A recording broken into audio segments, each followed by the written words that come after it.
Ravenworld Alternate, soldat sans nom. Une histoire d'un soldat ayant tout perdu, exilé dans une autre dimension, et voici comment cette histoire fascinante débute. Elle contient néanmoins des spoilers pour Ravenworld.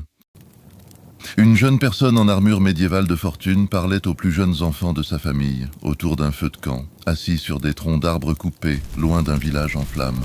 Visiblement, des soldats d'un empire ennemi avaient terminé de piller celui-ci. Soldat sans nom, c'est ainsi que l'on me prénomme. Mais mon véritable nom de famille est Winter. J'ai dû goûter à l'immortalité, tout comme le maréchal Galaxy Cosmos, mais en plus puissant. Néanmoins, je reste humain.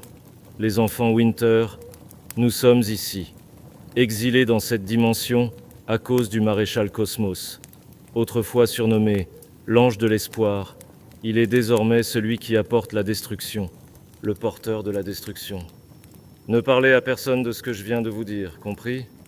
Les adorateurs du maréchal Cosmos ne sont jamais bien loin. Il y avait 4 enfants avec le soldat sans nom, tous écoutèrent l'histoire avec une lueur d'admiration dans leurs yeux pour ce brave individu. L'un des enfants, d'environ 6 ans, pleurait des larmes incessantes.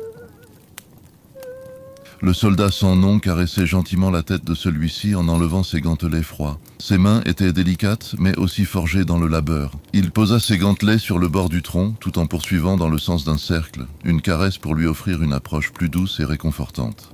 Allons, Joyo, ne pleure pas. Je sais pourquoi nous sommes tous réunis ici. Nous avons perdu des proches qui nous sont chers. Je vais vous guider, chers enfants. Appelez-moi père, cela me conviendra amplement. Calmement, disait-il, il était impossible de connaître son apparence sous ce casque obscur, mais malgré tout, les 4 enfants avaient confiance en lui. C'est ainsi que débutait l'histoire de cet individu, le soldat sans nom.